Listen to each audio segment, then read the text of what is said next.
ತರಗತಿಗೆ ಎಲ್ಲ ವಿದ್ಯಾರ್ಥಿಗಳಿಗೆ ಸ್ವಾಗತ. ಈ ದಿನ 8ನೇ ತರಗತಿ ಸಮಾಜ ವಿಜ್ಞಾನ ವಿಷಯದ ಒಂದು ಪ್ರಮುಖ ಭಾಗವಾಗಿರ್ತಕ್ಕಂತಹ ಸಮಾಜಶಾಸ್ತ್ರ. ಸೊ ಈ ಅಧ್ಯಾಯದಲ್ಲಿ ಬರ್ತಕ್ಕಂತಹ ಒಂದು ಬಹಳ ಅಪೂರ್ವವಾದಂತಹ ಒಂದು ಅಧ್ಯಾಯ ಸಾಮಾಜಿಕ ಸಂಸ್ಥೆಗಳು. ಸೊ ಈ ಸಾಮಾಜಿಕ ಸಂಸ್ಥೆಗಳ ಅಧ್ಯಾಯದಲ್ಲಿ ನಾವು ಯಾವೆಲ್ಲ ಅಂಶಗಳನ್ನು ನಾವು ತಿಳಿದುಕೊಳ್ಬೇಕು ಅನ್ನೋದನ್ನ ನಾವು ಈ ತರಗತಿಯಲ್ಲಿ ತಿಳ್ಕೊಳ್ಳೋಣ. ಮೊದಲನೇದಾಗಿ ಸಾಮಾಜಿಕ ಸಂಸ್ಥೆಗಳ ಅರ್ಥ, ಸಾಮಾಜಿಕ ಸಂಸ್ಥೆಗಳ ಸ್ವರೂಪ, ಸಾಮಾಜಿಕ ಸಂಸ್ಥೆಗಳ ಮಹತ್ವ, ಹಾಗೇನೇ ಮಾನವ ಮತ್ತು ಸಾಮಾಜಿಕ ಸಂಸ್ಥೆಗಳ ಸಂಬಂಧ ಮತ್ತು ಸಾಮಾಜಿಕ ಸಂಸ್ಥೆಗಳ ಪಾತ್ರ ಮತ್ತು ಕಾರ್ಯಗಳು. ಸಾಮಾಜಿಕ ಸಂಸ್ಥೆಗಳು ಅಂತ ಹೇಳಿದ ತಕ್ಷಣ ನಮ್ಮೆಲ್ಲರ ತಲೆಯಲ್ಲಿ ಬರಬೇಕಾಗಿರುವಂತಹ ಅಂಶಗಳು ಯಾವ್ಯಾವುದು ಅಂತ ಹೇಳಿದ್ರೆ, ಸಾಮಾಜಿಕ ಸಂಸ್ಥೆಗಳು ಅಂತ ಹೇಳಿ ನಾವು ಯಾವುಗಳನ್ನ ಕರಿತೇವೆ?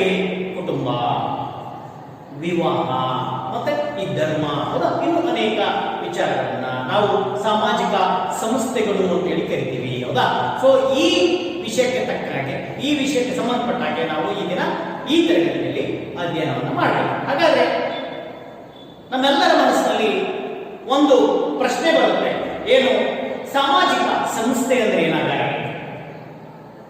ಸಾಮಾಜಿಕ ಸಂಸ್ಥೆ ಅಂತ ಹೇಳಿದ್ರೆ ನಮ್ಮ ಜೀವನದ ಸಾಮಾಜಿಕ ಅಗತ್ಯತೆಗಳ ಸುತ್ತ ರೂಪಿತವಾಗಿರುವಂತಹ ನೈತಿಕ ನಿಯಮಗಳು, ಮೌಲ್ಯಗಳು, ಅಂತಸ್ತುಗಳು ವಹಿಸುವಂತಹ ಪಾತ್ರವಾದ ಸುಭದ್ರವಾದಂತಹ ಒಂದು ಸಮಷ್ಟಿಯನ್ನು ನಾವು ಸಾಮಾಜಿಕ ಸಂಸ್ಥೆ ಅಂತ ಹೇಳಿ ಕರೀತೇವೆ.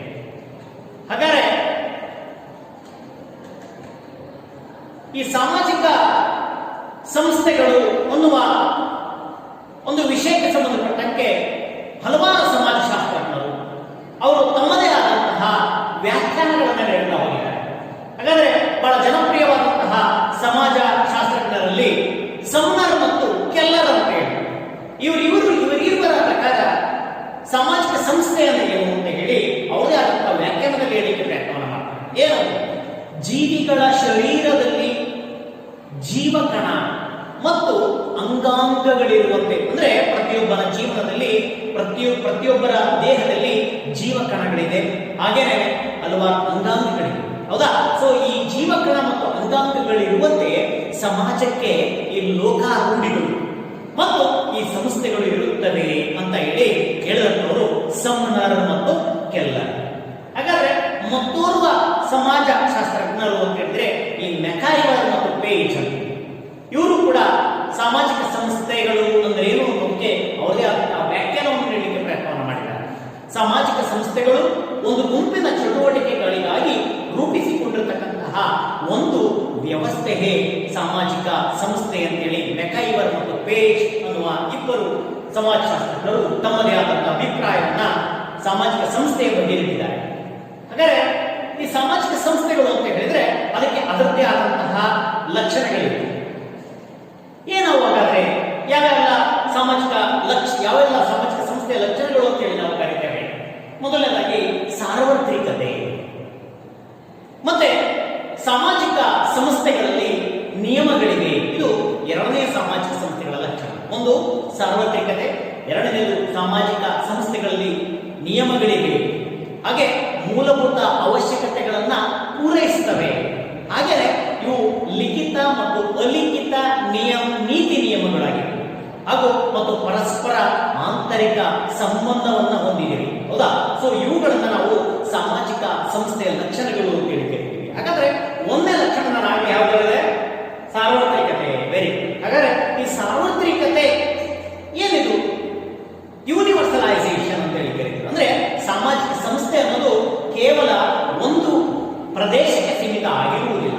ಇದು ಸಾಮಾಜಿಕ ಸಂಸ್ಥೆಗಳು ಕೇವಲ ಒಂದು ಕಡೆ ಸ್ಥಿರವಾಗಿರದೆ ತಮ್ಮ ಕಾರ್ಯಗಳಲ್ಲಿ ಒಂದು ರೂಪಾಂತರಗೊಳ್ತಾ ಹೋಗ್ತವೆ. ಹಾಗೇನೆ ಈ ಸಾಮಾಜಿಕ ಸಂಸ್ಥೆಗಳು ಕೇವಲ ಯಾವುದೇ ಒಂದು ಪ್ರದೇಶಕ್ಕೆ ಸೀಮಿತವಾಗಿರುವಂತದ್ದಲ್ಲ, ನಮ್ಮ ಎಲ್ಲ ಪ್ರಪಂಚದ ಎಲ್ಲ ಕಡೆ ಕೂಡ ನಾವು ಸಾಮಾಜಿಕ ಸಂಸ್ಥೆಗಳನ್ನು ನಾವು ಕಾಣ್ತೇವೆ. ಅದಕ್ಕೋಸ್ಕರ ಸಾಮಾಜಿಕ ಸಂಸ್ಥೆಗಳು ಸಾರ್ವತ್ರಿಕವಾದವು ಅಂತ ಹೇಳಿ ಕರೀತೀವಿ. ಹಾಗೇನೆ ಸಾಮಾಜಿಕ ಸಂಸ್ಥೆಗಳಲ್ಲಿ ನಿಯಮಗಳಿವೆ ಅಂತ ನಾನು ಹೇಳಿದೆ. ಇದು ಕೂಡ ಒಂದು ಲಕ್ಷಣ. ಏನು? ಯಾವುದೇ ವ್ಯಕ್ತಿ ಸಾಮಾಜಿಕ ಸಂಸ್ಥೆ ಸಂಸ್ಥೆಗಳ ನಿಯಮಗಳಿಗೆ ವಿರುದ್ಧವಾದಂತಹ ವರ್ತನೆ ಮಾಡಿದರೆ ಅದನ್ನ ಸಾಮಾಜಿಕ ಸಂಸ್ಥೆಗಳು ನಿರ್ಬಂಧಿಸುತ್ತವೆ. ಅಂದ್ರೆ ಉದಾಹರಣೆಗೆ ಕುಟುಂಬ ಒಂದು ಸಾಮಾಜಿಕ ಸಂಸ್ಥೆ ಅಂತೇಳಿ ನಾವು ಭಾವಿಸೋದಾದ್ರೆ ಆ ಕುಟುಂಬದಲ್ಲಿ ಯಾರಾದರೂ ಕೂಡ ಒಬ್ಬ ಸದಸ್ಯ ಯಾವುದಾದ್ರೂ ಒಂದು ತಪ್ಪನ್ನ ಮಾಡಿದಾಗ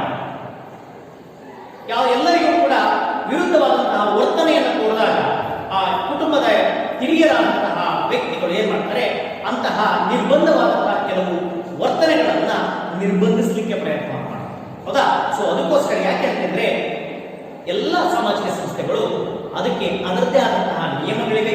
ಸೊ ಆ ನಿಯಮಗಳ ಚೌಕಟ್ಟಿನಲ್ಲಿ ಜೀವನವನ್ನ ನಡೆಸಬೇಕು. ಹಾಗಾಗಿ ಸಾಮಾಜಿಕ ಸಂಸ್ಥೆಗಳಿಗೆ ನಿಯಮಗಳಿವೆ ಅಂತ ನಾವು ಇಲ್ಲಿ ಹೇಳೋದು. ಹಾಗಾದ್ರೆ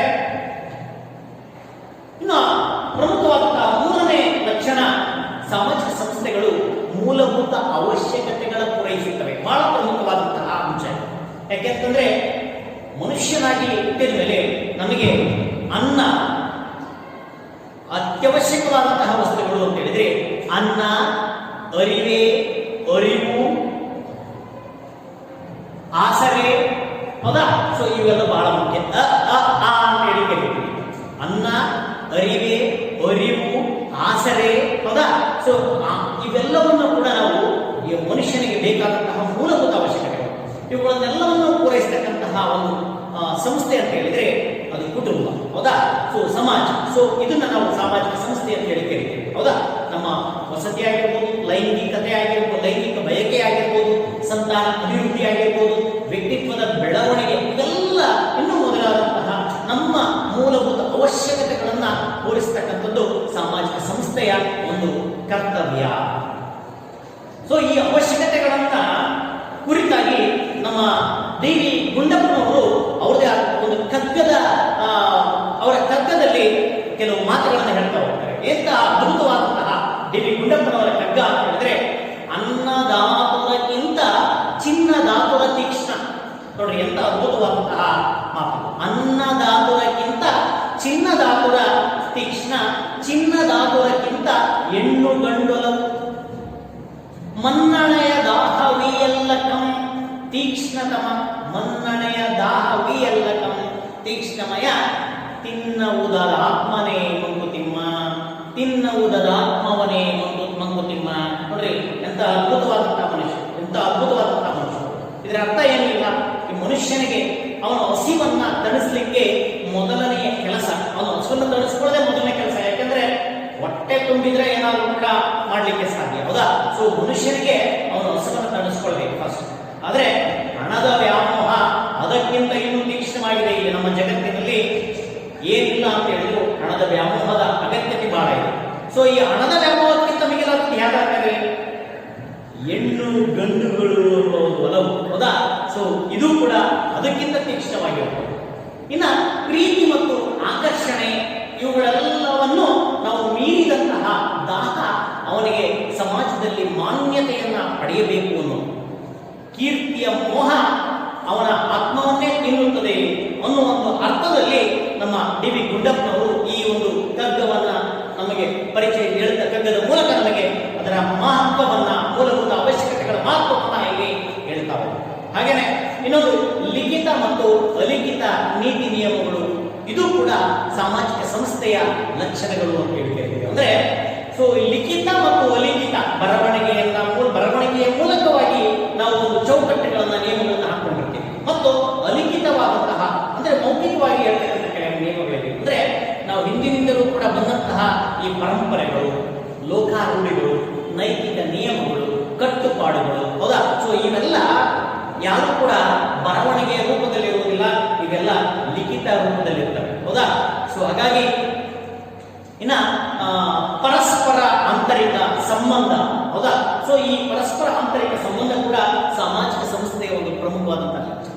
ಸಾಮಾಜಿಕ ಸಂಸ್ಥೆಗಳು ಬೇರೆ ಬೇರೆಯಾಗಿದ್ರೂ ಕೂಡ ಪ್ರತಿಯೊಂದು ಸಂಸ್ಥೆಯೂ ಕೂಡ ಪರಸ್ಪರ ಒಂದಕ್ಕೊಂದು ಸಂಬಂಧವನ್ನ ಹೊಂದಿರುತ್ತವೆ ಅನ್ನೋದನ್ನು ನಾವು ಇಲ್ಲಿ ಮರೆಯಬಾರದು. ಯಾಕೆಂದ್ರೆ ಇಲ್ಲಿ ಸಮಾಜ, ಅದರೊಳಗೆ ಬರ್ತಕ್ಕಂಥ ಸಾಮಾಜಿಕ ಸಂಸ್ಥೆಗಳು ಅಂತ ಹೇಳಿದ್ರೆ ಕುಟುಂಬ ಮತ್ತೆ ವಿವಾಹ, ಅದು ಕೂಡ ಒಂದು ಸಾಮಾಜಿಕ ಸಂಸ್ಥೆ. ಅದರ ಜೊತೆಗೆ ಒಂದು ಧರ್ಮ. ಹೌದಾ? ಸೊ ಇವೆಲ್ಲವೂ ಕೂಡ ಒಂದು ಒಂದಕ್ಕೊಂದು ಲಿಂಕ್ ಇರುವಂತಹ ಒಂದಕ್ಕೊಂದು ಕೊಂಡಿಯಾಗಿದೆ, ಪ್ರತಿಯೊಂದಕ್ಕೂ ಕೂಡ ಒಂದಕ್ಕೊಂದು ಸಂಬಂಧವನ್ನು ಹೊಂದಿದೆ ಅನ್ನೋದು ಕೂಡ ನಾವಿಲ್ಲಿ ತಿಳ್ಕೊಳ್ಬಹುದು. ಇಷ್ಟು ನಮಗೆ ಸಾಮಾಜಿಕ ಸಂಸ್ಥೆಗಳ ಲಕ್ಷಣಗಳು ಅಂತ ನಾವಿಲ್ಲಿ ಕರೀತೇವೆ. ಇನ್ನ ಸಾಮಾಜಿಕ ಸಂಸ್ಥೆಯ ಮಹತ್ವ ಏನು ಹಾಗಾದರೆ? ಸಾಮಾಜಿಕ ಸಂಸ್ಥೆಯ ಮಹತ್ವ ಏನು? ಸಾಮಾಜಿಕ ಸಂಸ್ಥೆಗಳು ಪ್ರತಿಯೊಬ್ಬ ಜನರಿಗೆ ಬೇಕಾ? ಯಾಕೆ ಬೇಕಾದರೆ? ಅದರ ಇಂಪಾರ್ಟೆನ್ಸ್ ಏನು? ಯಾಕೆಂದ್ರೆ ಸಂಸ್ಕೃತಿಯು ವಾಹಕವಾಗಿದೆ ಅಂತ ಹೇಳಿ ಹೇಳ್ತಾರೆ ಸಾಮಾಜಿಕ ಸಂಸ್ಥೆಯಲ್ಲಿ. ಹಾಗೇನೆ ಸದಸ್ಯರ ಅಗತ್ಯತೆಗಳನ್ನ ಸಾಮಾಜಿಕ ಸಂಸ್ಥೆಗಳು ಪೂರೈಸುತ್ತವೆ ಮತ್ತು ಸದಸ್ಯರ ಸಾಮಾಜಿಕ ವರ್ತನೆಗಳನ್ನ ನಿಯಂತ್ರಿಸುತ್ತೆ ಮತ್ತು ಸಾಮಾಜಿಕ ಸಂಸ್ಥೆಗಳು ವ್ಯಕ್ತಿಗಳಿಗೆ ಪಾತ್ರವನ್ನು ನೀಡುತ್ತೆ. ಹೌದಾ? ಹಾಗಾದ್ರೆ ಈ ಸಂಸ್ಕೃತಿಯು ವಾಹಕವಾಗಿದೆ ಅಂತ ನಾವು ಹೇಳಿದ್ವಿ. ಏನಾದರೆ ಸಂಸ್ಕೃತಿಯು ವಾಹಕವಾಗಿದೆ ಅಂತ ಏನರ್ಥ ಅಂದ್ರೆ, ಸಾಮಾಜಿಕ ಸಂಸ್ಥೆಗಳು ಸ್ಥಳೀಯ ಜ್ಞಾನ ಅಂದ್ರೆ ನಮ್ಮದೇ ಆದಂತಹ ಒಂದು ಸ್ವಂತ ಸ್ಥಳ, ಆ ಸ್ವಂತ ಸ್ಥಳದಲ್ಲಿರ್ತಕ್ಕಂಥ ಅದರದ್ದೇ ಆದಂತಹ ಹಿನ್ನೆಲೆ, ಹೌದಾ? ಸೊ ಅಲ್ಲಿ ನಾವು ಪರಂಪರಾಗತವಾಗಿ ಬಂದಿರತಕ್ಕಂತಹ ಆಚಾರಗಳನ್ನ ವಿಚಾರಗಳನ್ನ ನಾವು ನಮ್ಮಿಂದ ನಮ್ಮ ಪೂರ್ವಜರಿಂದ ನಾವು ನಮ್ಮಿಂದ ನಮ್ಮ ಮುಂದಿನ ಪೀಳಿಗೆಗೆ ಹೀಗೆ ಅದು ಒಂದು ರೀತಿ ಸಂಸ್ಕೃತಿ ಅನ್ನೋದು ಒಂದು ಜನರೇಷನ್ ಇಂದ ಒಂದು ಜನರೇಷನ್ಗೆ ಅದು ಟ್ರಾನ್ಸ್ಫರ್ ಆಗ್ತಾ ಇರುತ್ತೆ, ವರ್ಗಾವಣೆ ಆಗುತ್ತೆ. ಹೌದಾ? ಸೊ ಅಲ್ಲಿನ ಜ್ಞಾನ, ಸ್ಥಳೀಯ ಜ್ಞಾನ ಆಗಿರ್ಬೋದು, ಕಲೆ ಆಗಿರ್ಬೋದು, ನಡೆ ಆಗಿರ್ಬೋದು, ನುಡಿ ಆಗಿರ್ಬೋದು, ರೂಢಿಗಳಾಗಿರ್ಬೋದು, ಸಂಪ್ರದಾಯಗಳಾಗಿರ್ಬೋದು, ನೈತಿಕ ನಿಯಮಗಳಾಗಿರ್ಬೋದು, ಮೌಲ್ಯಗಳಾಗಿರ್ಬೋದು, ಇವೆಲ್ಲವೂ ಸೇರಿದಂತೆ ಸಂಸ್ಕೃತಿಯ ಅಂಶಗಳನ್ನ ಒಂದು ಪೀಳಿಗೆಯಿಂದ ಮತ್ತೊಂದು ಪೀಳಿಗೆಗೆ ವರ್ಗಾಯಿಸುವಂಥದ್ದನ್ನ ನಾವು ಸಾಮಾಜಿಕ ಸಂಸ್ಥೆಗಳಲ್ಲಿ ಮಾತ್ರ ನಾವು ಇದನ್ನ ಕಾಣಲಿಕ್ಕೆ ಸಾಧ್ಯ ಇದೆ. ಹಾಗಾಗಿ ಸಂಸ್ಕೃತಿಯು ಇದು ಒಂದು ವಾಹಕವಾಗಿದೆ ಅಂತ ನಾವು ಇಲ್ಲಿ ಹೇಳ್ತೇವೆ. ಇನ್ನ ಸದಸ್ಯರ ಅಗತ್ಯತೆಗಳನ್ನ ಪೂರೈಸುತ್ತವೆ.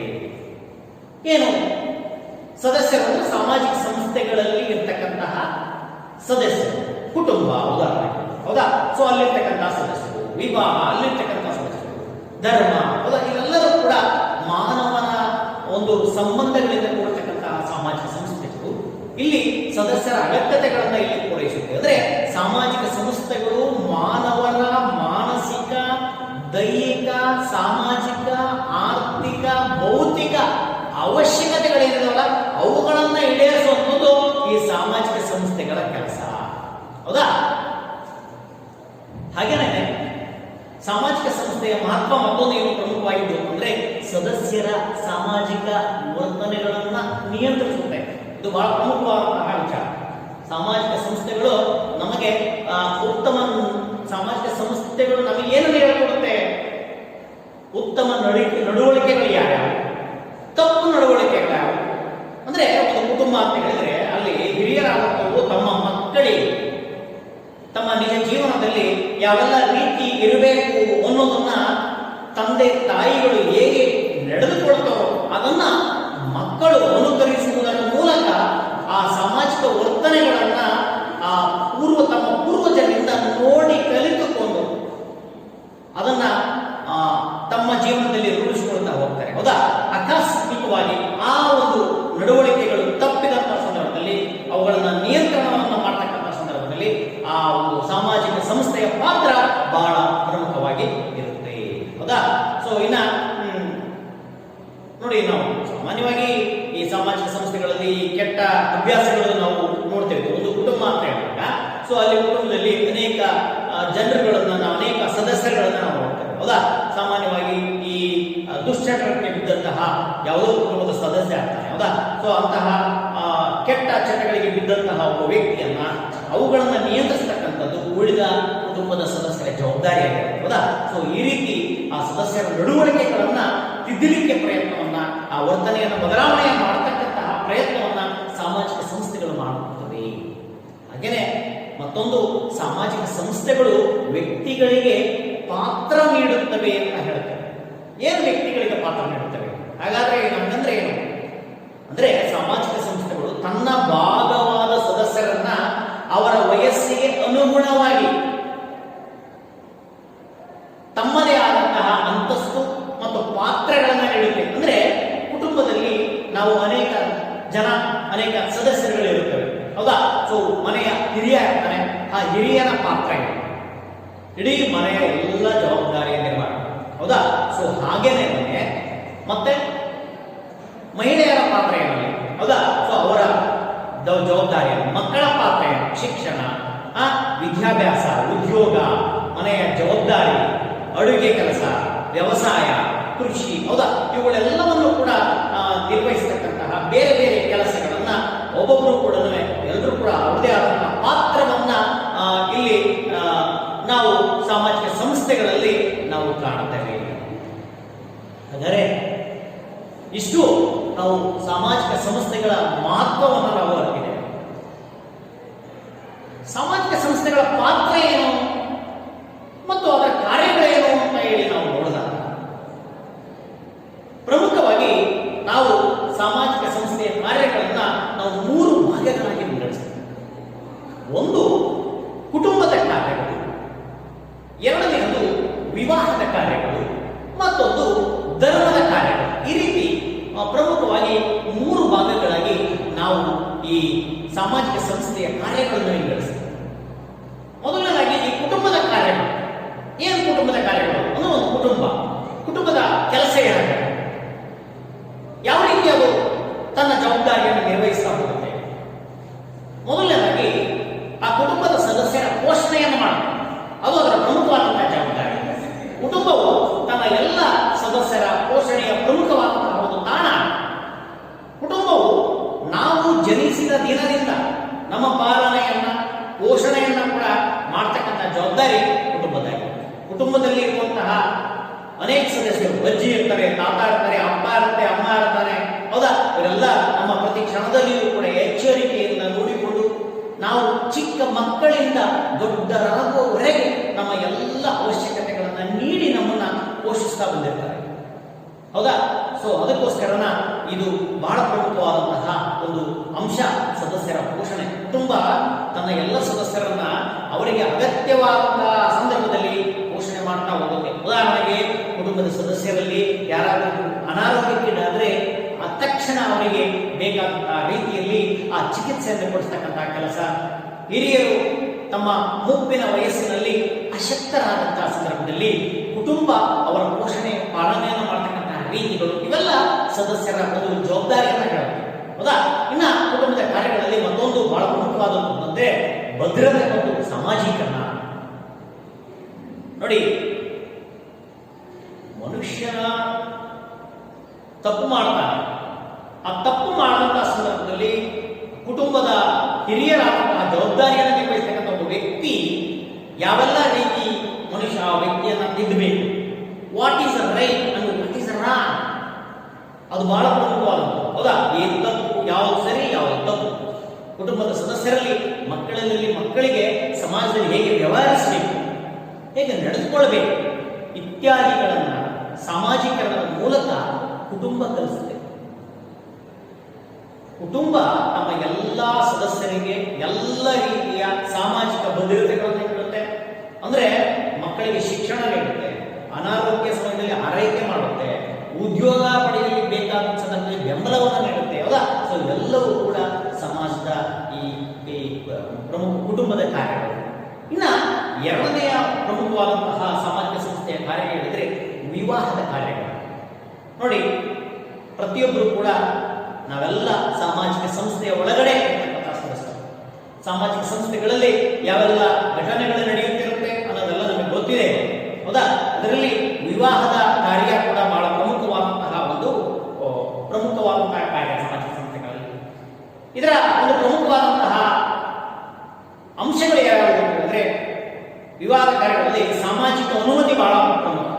ವಿವಾಹ ಒಂದು ಪ್ರಮುಖವಾದಂತಹ ಸಾಮಾಜಿಕ ಸಂಸ್ಥೆ. ಈ ವಿವಾಹ ಅನ್ನೋದು ಹೆಣ್ಣು ಮತ್ತು ಗಂಡು ಎರಡು ಜೋಡಿ ಆಗಲಿಕ್ಕೆ ಸಾಮಾಜಿಕವಾದಂತಹ ಒಂದು ಅನುಮೋದನೆ ನೀಡುತ್ತೆ. ಅಂದ್ರೆ ಸಮಾಜದಲ್ಲಿ ಎಲ್ಲರ ಒಪ್ಪಿಗೆ, ಹೌದಾ? ಸೊ ಅದಕ್ಕೋಸ್ಕರನ ಸಾಮಾನ್ಯವಾಗಿ ಯಾವುದೇ ಮನೆಯ ಇನ್ವಿಟೇಷನ್, ಆಹ್ವಾನ ಪತ್ರಿಕೆಗಳನ್ನು ನೋಡಿದಾಗ ನಿಮ್ಗೆ ಗೊತ್ತಾಗುತ್ತೆ, ಇಂತಹ ವ್ಯಕ್ತಿಯ ಮಗಳು ಆದಂತಹ ಜ್ಯೇಷ್ಠ ಪುತ್ರಿಯಾದಂತಹ ಚಿರಂಜೀವಿ ಕುಂಕುಮ ಸೌಭಾಗ್ಯವತಿ ಇಂತಹವರು, ಹಾಗೆ ಮತ್ತು ಇಂಥವರ ಚಿರಂಜೀವಿ ರಾಜಕುಮಾರ ಇಂತಹ ವ್ಯಕ್ತಿ, ಇವರಿಬ್ಬರ ವಿವಾಹ ಮಹೋತ್ಸವವನ್ನ ಗುರು ಹಿರಿಯರು ನಿಶ್ಚಯಿಸಿರುವುದರಿಂದ. ಹೌದಾ? ಸೊ ನೋಡಿ, ಎಂತಹ ಒಂದು ಪ್ರಮುಖವಾದಂತಹ ಮಾತನ್ನ ನಾವಿಲ್ಲಿ ನೋಡ್ತೀವಿ. ಗುರು ಹಿರಿಯರು ನಿಶ್ಚಯಿಸಿರುವುದರಿಂದ ಇಂತಹ ದಿನಾಂಕ, ಇಂತಹ ಜಾಗದಲ್ಲಿ ವಿವಾಹವೇರ್ಪಡುತ್ತೆ, ತಾವೆಲ್ಲರೂ ಕೂಡ ಬಂದು ಆಶೀರ್ವದಿಸಬೇಕು. ಹೌದಾ? ಸೊ ಇಲ್ಲಿ ಆಶೀರ್ವದಿಸೋದು ಅಂತಂದ್ರೆ ಅವರೆಲ್ಲರ ಸಾಮಾಜಿಕ ಒಪ್ಪಿಗೆಯನ್ನ ನೀಡಬೇಕು, ಅದರ ಜವಾಬ್ದಾರಿಯನ್ನ ನಿರ್ವಹಿಸುವಂಥದ್ದು ಗುರು ಹಿರಿಯರು ನಿಶ್ಚಯಿಸಲು. ಹೌದಾ? ಸೊ ಹೀಗೆ ಸಾಮಾಜಿಕ ಅನುಮತಿ ಇಲ್ಲಿ ಕುಟುಂಬದ ಕಾರ್ಯಗಳಲ್ಲಿ ಬೇಕಾಗುತ್ತೆ. ಮಾನವ ನಾಗರಿಕತೆಯಷ್ಟು ಹಳೆಯದಾಗಿರುವಂತಹ ವಿವಾಹ ಸಂಸ್ಥೆ ಅಲ್ಲಿಂದ ನಿರಂತರವಾಗಿ ಬೆಳೆದು ಬಂದಿರತಕ್ಕಂಥದ್ದನ್ನು ನಾವು ನೋಡ್ತೇವೆ. ವಿವಾಹವು ಪುರುಷರು ಮತ್ತು ಮಹಿಳೆಯರಿಗೆ ಕೌಟುಂಬಿಕ ಜೀವನಕ್ಕೆ ಪ್ರವೇಶವನ್ನು ನೀಡುತ್ತದೆ. ಮಾನವ ನಾಗರಿಕತೆಯನ್ನ ಹಳೆಯದಾಗಿರುವ ವಿವಾಹ ಸಂಸ್ಥೆಯು ಅಲ್ಲಿಂದ ನಿರಂತರವಾಗಿ ನಾವು ಬೆಳೆದು ಬಂದಿರುವುದನ್ನು ನಾವು ನೋಡ್ತೇವೆ. ಹಾಗೆ ವಿವಾಹದ ಕಾರ್ಯಗಳಲ್ಲಿ ಬಹಳ ಇನ್ನೊಂದು ಪ್ರಮುಖವಾದಂತಹ ಘಟ್ಟ ಅಂದ್ರೆ ಕುಟುಂಬ ಸ್ಥಾಪನೆಗೆ ತರಹ. ವಿವಾಹವು ಕುಟುಂಬ ವ್ಯವಸ್ಥೆಯ ಸ್ಥಾಪನೆಗೆ ಪ್ರೋತ್ಸಾಹವನ್ನು ನೀಡುತ್ತೆ. ಸಂತಾನೋತ್ಪತ್ತಿ, ಯಾಕೆಂದ್ರೆ ನಮ್ಮ ವಿವಾಹದ ಕಾರ್ಯಗಳಲ್ಲಿ ಒಂದು ಪ್ರಮುಖವಾದಂತಹ ಒಂದು ವಿಚಾರ ಅಂದ್ರೆ ಸಂತಾನೋತ್ಪತ್ತಿ. ಯಾಕೆಂತಂದ್ರೆ ಆ ಕುಟುಂಬವನ್ನ ಬೆಳಿಬೇಕು ಅನ್ನೋ ಒಂದು ನಿಟ್ಟಿನಲ್ಲಿ ಆ ಸಂತಾನೋತ್ಪತ್ತಿ ಬಹಳ ಪ್ರಮುಖವಾದಂತಹ ಅಂಶ. ಸಂತಾನೋತ್ಪತ್ತಿ ಮತ್ತು ಮಕ್ಕಳನ್ನ ಬೆಳೆಸುವಿಕೆ, ಹೌದಾ, ಇವೆಲ್ಲವೂ ಕೂಡ ಈ ವಿವಾಹ ಕಾರ್ಯಗಳ ಅಡಿಯಲ್ಲೇ ಬರುವುದು. ಹೌದಾ? ಅವುಗಳೆಲ್ಲವೂ ಕೂಡ ನಡೆಯೋದು ಯಾರಿಂದ ಅಂದ್ರೆ ಕುಟುಂಬದ ನೆರವಿನಿಂದ. ಸೊ ಇನ್ನ ಮೂರನೇ ಒಂದು ಪ್ರಮುಖ ಅಂಶ ವಿವಾಹದ ಕಾರ್ಯಗಳಲ್ಲಿ ಅಂತಂದ್ರೆ ಇನ್ನೊಂದು ಎರಡನೇ ಯಾವುದು ಅದೇ ಕುಟುಂಬದ ಸ್ಥಾಪನೆಗೆ ತಳಾದಿ. ಮಕ್ಕಳು ಹುಟ್ಟಿದ ಬಳಿಕವೂ ಕೂಡ ನಾವು ವಿವಾಹ ಸಂಬಂಧ ಮುಂದುವರಿಯೋದು. ಹೌದಾ? ಕುಟುಂಬದಲ್ಲಿ ಅಂದ್ರೆ ತಂದೆ ತಾಯಿಗಳು ಮಕ್ಕಳು ಜನಿಸಿದ ಆದ್ಮೇಲೂ ಕೂಡ ನಾವು ಗಂಡ ಹೆಂಡತಿಯಾಗಿಯೇ ಇರ್ತಾರೆ. ಹೌದಾ? ಸೊ ಹಾಗೆ ಕುಟುಂಬದಲ್ಲಿ ಕಂಡು ಬರ್ತಕ್ಕಂಥ ಎಲ್ಲ ರೀತಿಯ ಸಂಬಂಧಗಳನ್ನು ನಾವು ನಿರ್ದೇಶಿಸುವಂತಹ ಅಧಿಕಾರ ಯಾರಿಗಿದೆ? ವಿವಾಹ. ವಿವಾಹ ಅನ್ನೋದು ವಿಭಿನ್ನ ಸಮೂಹಗಳ ಜನರನ್ನ ಒಂದುಗೂಡಿಸುವುದರ ಮೂಲಕ ಅವರಲ್ಲಿ ನಾವೆಲ್ಲ ಆತ್ಮೀಯ ಬಂಧುಗಳು ಎನ್ನುವ ಭಾವನೆಯನ್ನು ಮೂಡಿಸಿ ನಾವೆಲ್ಲರೂ ಒಂದೇ ಎಂಬ ಏಕತೆಯನ್ನ ಹೇಳಲಿಕ್ಕೆ ಸಹಕಾರಿಯಾಗಿರೋದು. ವಿವಾಹ ಕಾರ್ಯಗಳಲ್ಲಿ ಮತ್ತೊಂದು ಪ್ರಮುಖವಾದಂತಹ ಜವಾಬ್ದಾರಿ ಕಾರ್ಯ ಅಂದ್ರೆ ಸಂಬಂಧದಲ್ಲಿ ಕಾನೂನುಬದ್ಧತೆ ಬಹಳ ಪ್ರಮುಖವಾದಂತಹ ಅಂಶ ಇದೆ. ವಿವಾಹ ಅನ್ನೋದು ಕೇವಲ ಪತಿ ಪತ್ನಿಯರ ನಡುವಿನ ಸಂಬಂಧ ಅಷ್ಟೇ ಅಲ್ಲ, ಅದ್ರ ಜೊತೆಗೆ ಮನೆಯ ಇತರೆ ಸದಸ್ಯರುಗಳ ಸಂಬಂಧ ಕೂಡ ಇರುತ್ತೆ. ಹೌದಾ? ಸೊ ಅವರಿಬ್ಬರು ಕೂಡ ಪತಿ ಪತ್ನಿಯರು ಕೂಡ ಹಿರಿಯರೆಲ್ಲನ್ನೂ ಕೂಡ ಸಂಪೂರ್ಣವಾಗಿ ಪೋಷಿಸ್ತಕ್ಕಂತಹ ಜವಾಬ್ದಾರಿಯನ್ನು ಮತ್ತು ಮಕ್ಕಳನ್ನ ನೋಡ್ಕೊಳ್ತಕ್ಕಂಥ ಜವಾಬ್ದಾರಿಯನ್ನು ಹೊಂದೋದು. ಹೌದಾ? ಎಲ್ಲವೂ ಕೂಡ ಅದರ ಒಳಗಡೆ ಬರ್ತಕ್ಕಂತಹ ಒಂದು ಪ್ರಮುಖವಾದಂತಹ ಜವಾಬ್ದಾರಿಗಳು. ಹುಟ್ಟಿದ ಮಗು ನನ್ನ ತಂದೆ ತಾಯಿಯರ ಕುಟುಂಬದ ಆಸ್ತಿಗೆ ಅದು ಉತ್ತರದಾಯಿತ್ವವನ್ನ ಹೊಂದಿರುವುದನ್ನು ನಾವು ಇಲ್ಲಿ ಕಾಣ್ತೇವೆ. ಹೌದಾ? ನೀವೆಲ್ಲ ಕೂಡ ನಿಮ್ಮ ತಂದೆಯರ ಆಸ್ತಿ ಅನ್ನೋದೇನಿದೆಯಲ್ಲ, ಸೊ ಅದನ್ನ ಮುಂದುವರಿಸಲಿಕ್ಕೆ ನಿಮಗೆ ಯಾರು ನೀವು ಅದನ್ನ ಮುಂದುವರಿಸಬೇಕು ಅಂದ್ರೆ ಉತ್ತರದಾಯಿತ್ವ ನಿಮ್ದಾಗಿರುತ್ತೆ. ಹೌದಾ? ಮತ್ತೆ ಮೂರನೇ ಪ್ರಮುಖವಾದಂತಹ ಒಂದು ಅಂಶ ಸಾಮಾಜಿಕ ಸಂಸ್ಥೆಗಳಲ್ಲಿ ಅಂತ ಹೇಳಿದ್ರೆ ಧರ್ಮದ ಕಾರ್ಯಗಳು. ಧರ್ಮದ ಕಾರ್ಯಗಳಲ್ಲಿ ಬಹಳ ಪ್ರಮುಖವಾದಂಥದ್ದು ಸಾಮಾಜೀಕರಣದ ಕಾರ್ಯ. ಧರ್ಮವು ಈ ಸಾಮಾಜೀಕರಣದ ಬಹಳ ಪ್ರಮುಖವಾದಂತಹ ಮುಖ್ಯ ವಾಹಕ ಅಂತ ನಾವು ಕರೀತೀವಿ. ಇಲ್ಲಿ ಸಂಪ್ರದಾಯಗಳು, ಧಾರ್ಮಿಕ ವಿಧಿಗಳು, ಆಚರಣೆಗಳನ್ನ ನಡೆಸುವುದರ ಮೂಲಕ ಇಲ್ಲಿ ಸಹಕಾರ, ಸಹನೆ, ತ್ಯಾಗ, ಶಾಂತಿ ಇತ್ಯಾದಿ ಮೌಲ್ಯಗಳ ಪ್ರಸಾರದಲ್ಲಿ ಧರ್ಮ ನಮ್ಮೆಲ್ಲರಿಗೂ ನೆರವಾಗಿರುತ್ತದೆ. ಹಾಗೆ ಸಮಾಜದ ಧರ್ಮದ ಕಾರ್ಯಗಳಲ್ಲಿ ಮತ್ತೊಂದು ಪ್ರಮುಖವಾದಂಥ ಅಂಶ ಅಂದ್ರೆ ಸಾಮಾಜಿಕ ಐಕ್ಯತೆಯಾಗಿದೆ. ನೋಡ್ರಿ, ಧರ್ಮದ ಹೆಸರಿನಲ್ಲಿ ಇವತ್ತು ನಾವು ಅನೇಕ ಗಲಾಟೆಗಳನ್ನ, ಹಿಂಸೆಗಳನ್ನ, ಕೋಮುವಾದಗಳನ್ನ ನೋಡ್ತಾ ಇದ್ದೇವೆ. ಹೌದಾ? ಆದ್ರೆ ಧರ್ಮದ ಕಾರ್ಯ ನಿಜವಾಗಿಯೂ ಕೂಡ ಅಹಿಂಸೆ ಅಲ್ಲ, ಕೋಮುವಾದ ಅಲ್ಲ, ಗಲಾಟೆ ಅಲ್ಲ, ಹೊಡೆದಾಟ. ಹೌದಾ? ಇದೊಂದು ಸಾಮಾಜಿಕ ಐಕ್ಯತೆಯನ್ನು ಮೂಡಿಸ್ತಕ್ಕಂಥ ಒಂದು ಸಂಸ್ಥೆ. ಧರ್ಮವು ಸಾಮಾಜಿಕ ಮೌಲ್ಯಗಳಾದ ಸತ್ಯ, ಅಹಿಂಸೆ, ಪ್ರಾಮಾಣಿಕತೆ ಇತ್ಯಾದಿಗಳ ಮೂಲಕ ಸಾಮಾಜಿಕ ಐಕ್ಯತೆಯನ್ನು ಕಾಪಾಡಿಕೊಳ್ಳಲಿಕ್ಕೆ ಇದು ಸಹಾಯಕ. ಅಷ್ಟೇ ಅಲ್ಲ, ಸಂಪ್ರದಾಯಗಳಲ್ಲಿ ಇರುವ ವಿವಿಧತೆ. ನೋಡ್ರಿ, ಅನೇಕ ನಮ್ಮ ಸುತ್ತಮುತ್ತ ನಮ್ಮ ಸಂಸ್ಕೃತಿ ಬಹಳ ವಿಭಿನ್ನವಾದ ಸಂಸ್ಕೃತಿಯನ್ನು ನಾವು ಹೊಂದಿದೆ. ಹೌದಾ? ನಾವು ಉತ್ತರ ಕರ್ನಾಟಕಕ್ಕೆ ಹೋದ್ರೆ ಅಲ್ಲಿ ಇರ್ತಕ್ಕಂತಹ ಈ ಊಟದ ರುಚಿಯೇ ಬೇರೆ, ನಾವು ಮಾತಾಡ್ತಕ್ಕಂತಹ ಭಾಷೆಯೇ ಬೇರೆ, ಅಲ್ಲಿರ್ತಕ್ಕಂತಹ ಆಚಾರ ವಿಚಾರಗಳೇ ಬೇರೆ. ಹೌದಾ? ಸೊ ಅದೇ ಕರಾವಳಿ ಕಡೆ ಹೋದ್ರೆ ಅಲ್ಲಿರ್ತಕ್ಕಂತಹ ಅಲ್ಲಿರ್ತಕ್ಕಂತಹ ಊಟದ ರುಚಿನೇ ಬೇರೆ, ಅಲ್ಲಿರ್ತಕ್ಕಂತಹ ಭಾಷೆಯೇ ಬೇರೆ ಆಗಿದೆ, ಹೌದಾ? ಸೊ ಇಂತಹ ಒಂದು ಸಂಪ್ರದಾಯಗಳಲ್ಲಿ ಇರುವಂತಹ ಈ ವಿವಿಧತೆ, ಏಕರೂಪತೆ ಮತ್ತು ಸಂಕೇತಗಳ ಬಳಕೆ ಇತ್ಯಾದಿಗಳೆಲ್ಲವನ್ನೂ ಕೂಡ ನಾವು ಜನರಲ್ಲಿ ಐಕ್ಯತೆಯನ್ನು ಮೂಡಿಸ್ತಕ್ಕಂತಹ ಅಂಶ. ಇನ್ನು ಧರ್ಮದ ಕಾರ್ಯಗಳಲ್ಲಿ ಬಹಳ ಪ್ರಮುಖವಾದಂತಹ ಮತ್ತೊಂದು ಅಂತ ಹೇಳಿದ್ರೆ ಈ ಮೌಲ್ಯಗಳನ್ನು ಸಂರಕ್ಷಣೆ ಮಾಡೋದು. ಯಾಕೆಂದ್ರೆ ಎಲ್ಲದನ್ನು ಮಾಡಿ ಆ ಮೌಲ್ಯಗಳೇ ಇಲ್ಲದೆ ಹೋದರೆ ಜೀವನದಲ್ಲಿ ಅಲ್ವಾ? ಅದಕ್ಕೋಸ್ಕರ ಈ ಪ್ರಾಮಾಣಿಕತೆ ಇರಬೇಕು, ನ್ಯಾಯ, ಸಮಾನತೆ, ಅಹಿಂಸೆ ಮೊದಲಾದಂತಹ ಸಾಮಾಜಿಕ ಮೌಲ್ಯಗಳನ್ನ ಉಳಿಸಿಕೊಂಡು ಬರಲು ಧರ್ಮವು ಬಹಳ ಪರಿಣಾಮಕಾರಿಯಾದಂತಹ ಸಾಧನ ಅಂತೇಳಿ ನಾವು ಕೂಡ ಇಲ್ಲಿ ತಿಳಿದುಕೊಳ್ಳಬೇಕು. ಧರ್ಮಗಳು ಮನುಷ್ಯನ ಬದುಕಿನಲ್ಲಿ ಮೌಲ್ಯಗಳನ್ನ ಉಪದೇಶಿಸುತ್ತವೆ, ಹೌದಾ? ಸೊ ಹಾಗೆ ಈ ಧರ್ಮದ ಕಾರ್ಯ ಬಹಳ ಇನ್ನೊಂದು ಪ್ರಮುಖವಾದಂತಹ ಅಂಶ ಅಂತ ಹೇಳಿದ್ರೆ ಸಾಮಾಜಿಕ ನಿಯಂತ್ರಣ. ಧರ್ಮವು ಸಾಮಾಜಿಕ ನಿಯಂತ್ರಣದ ಅತಿ ಮುಖ್ಯ ಸಾಧನ ಆಗಿದೆ. ಅದು ದೇವರು ಮತ್ತು ಆಧ್ಯಾತ್ಮದ ಆಯಾಮವನ್ನು ಸೃಷ್ಟಿಸುವ ಮೂಲಕ ಮನುಷ್ಯರ ಚಟುವಟಿಕೆಗಳನ್ನು ನಿಯಮಿತಗೊಳಿಸುತ್ತೇವೆ.